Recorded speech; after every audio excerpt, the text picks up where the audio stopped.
अथ श्रीमहाशास्तास्तुति। भूतनायक पाहि मां भुवनादिनायक पाहि मां भूतिदायक पाहि मां जगदादिनायक पाहि मां भूतिभूषण पाहि मां भवभीतिमोचन पाहि मां भूतभावन पाहि मां पुरुहूतपूजित पाहि मां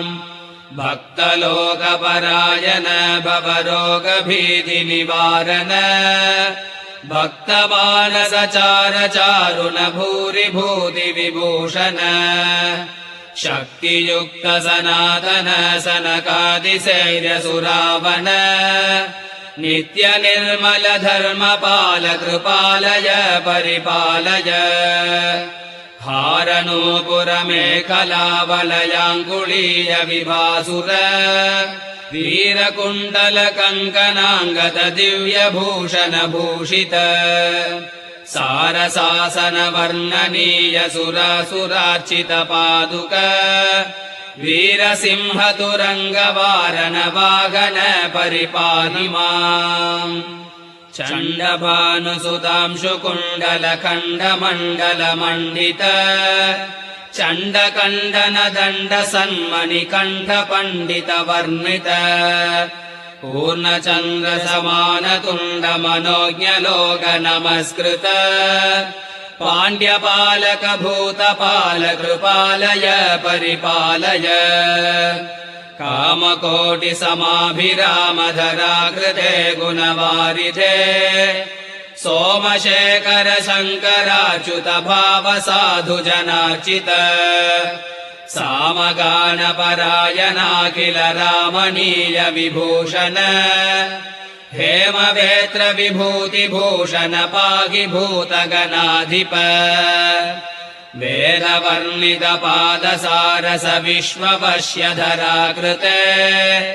नादरम्य सनातनात्म परोपदेशक देशिक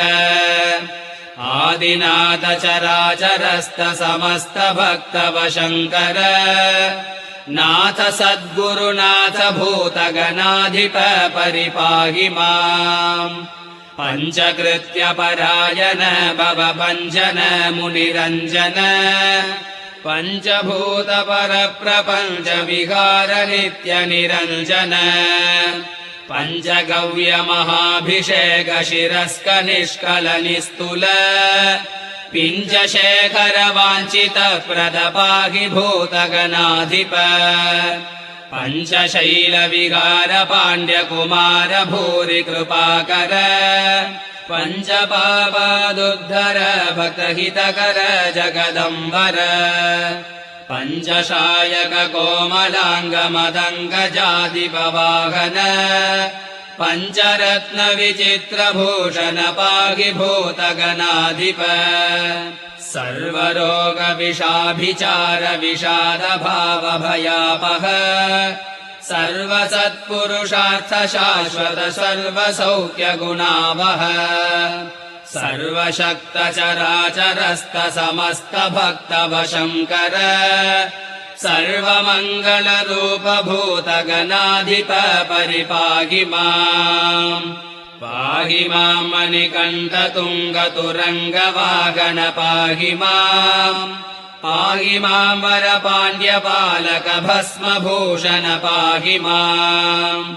पाहि मां करवेत्र मोहन भूतनायक पाहि माम् पाहि मां मृगया परायण धर्मपालक पाहि माम्।